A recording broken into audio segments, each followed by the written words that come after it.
ಹಬ್ಬಗಳನ್ನ ನಾಶ ಮಾಡಬೇಕು ಅಂದ್ರೆ ಸ್ತ್ರೀಯರನ್ನ ಹಬ್ಬಗಳಿಂದ ಆಚೆ ಕರ್ಕೊಂಡು ಬರಬೇಕು. ಅದಕ್ಕೆ ಡಿಸೈಡ್ ಮಾಡಿದ್ವಿ. ಹೆಂಗ್ ಮಾಡಿದ್ವಿ ಗೊತ್ತಾ? ಇವತ್ತು ನೀವು ಯಾವುದೇ ಆಡ್ ನೋಡಿ, ಈ ಜ್ಯುವೆಲರಿ ಆಡ್ ಬರುತ್ತೆ, ಆ ಜ್ಯುವೆಲರಿ ಆಡ್ ಬರುವಂತ ಯಾವ ಹೆಣ್ಮಕ್ಳು ಹಣೆಗೆ ಕುಂಕುಮ ಇಟ್ಟಿರಲ್ಲ. ನಾನು ಯಾವತ್ತೂ ಹಣೆ ಕುಂಕುಮ ಇಡೋದೇ ಗ್ರೇಟ್ ಅಂತ ಯಾವತ್ತೂ ಭಾವಿಸಿಲ್ಲ.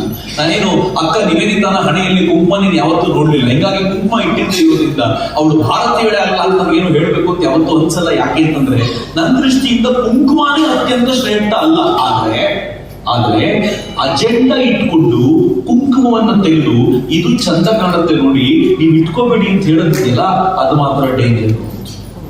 ಈ ಅಜೆಂಡಾ ನಾನು ಒಪ್ಕೊಳ್ಳಲ್ಲ.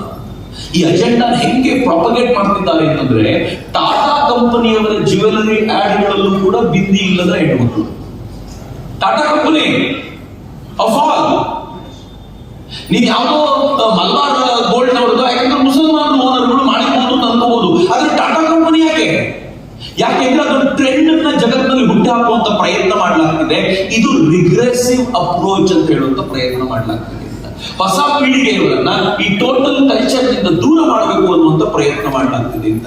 ಎಲ್ಲಿವರೆಗೂ ಪ್ರಯತ್ನ ಅಂತಂದ್ರೆ, ಇವತ್ತು ನೀವು ಕೇಳಿ ತರುಣರಿಗೆ, ನೀವು ಹಬ್ಬದ ದಿನ ಹೆಂಗ್ ಮಾಡ್ತೀರಾ ಅಂತಂದ್ರೆ, ನಾನು ಚೆನ್ನಾಗಿ ಊಟ ಮಾಡ್ತೀನಪ್ಪ, ಉಪವಾಸ ಒಂದು ಕೇಳ್ಬಿಡೋಣ ಅಂತ. ಅಂದ್ರೆ ಉಪವಾಸ ಮಾಡೋದು ರಿಗ್ರೆಸಿವ್ ಅಂತ. ಈಗ ಉಪವಾಸಕ್ಕೆ ಯಾರು ಹೇಳ್ಬೇಕು ಅಂತ ಕಲ್ಟ್.ಫಿಟ್ ಅವರು ಹೇಳುದು. ನಮ್ಗೆ ಕಲ್ಟ್.ಫಿಟ್ ಅವರು ಹೇಳಿದ್ರೆ ನಾವು ಇವತ್ತು ಉಪವಾಸ ಮಾಡ್ತೀವಿ ಅಂತ. ನಮಗೆ ನಮ್ಮ ಅಪ್ಪ ಹೇಳಿದ್ರೆ ಆಗೋದಿಲ್ಲ, ನಮ್ಮ ತಾತ ಹೇಳಿದ್ರೆ ಆಗೋದಿಲ್ಲ, ಇದೊಂದು ಪರಂಪರೆಯಿಂದ ಬಂದ್ರೆ ಆಗೋದಿಲ್ಲ ಅಂತ. ಈ ಎಲ್ಲ ಹಿನ್ನೆಲೆ ಇಟ್ಕೊಂಡಾಗ ನಾವು ಸ್ವಲ್ಪ ಗಂಭೀರವಾಗಿ ಯೋಚನೆ ಮಾಡಬೇಕಾಗಿರುವಂತ ಅಗತ್ಯ ಇದೆ. ಸುಮ್ಮನೆ ಏನನ್ನು ಮಾಡಿದ್ರೆ ಆಗಿಲ್ಲ. ಈ ಹೊಸ ಪೀಳಿಗೆಗೆ ಯಾವುದು ಬೇಕಾಗಿದೆಯೋ ಅದರ ರೀತಿಯಲ್ಲಿ ನಾವು ಹಬ್ಬವನ್ನ ಮತ್ತೆ ಅವರಿಗೆ ಕೊಡಬೇಕಾಗಿರುವಂತ ಅಗತ್ಯ ಇದೆ.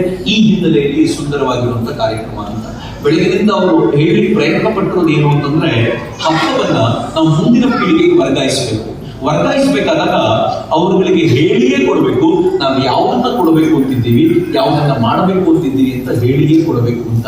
ಯಾವಾಗ ಹಂಗೆ ಹೇಳಿ ಕೊಡ್ಲಿಕ್ಕೆ ನಮ್ಮ ಹತ್ರ ಸಾಧ್ಯವಾಗುತ್ತೋ ಮುಂದಿನ ಪೀಳಿಗೆ ಅವರು ತುಂಬಾ ಸುಂದರವಾಗಿ ಆಚರಣೆ ಮಾಡ್ತಾರೆ. ಅದರಲ್ಲೂ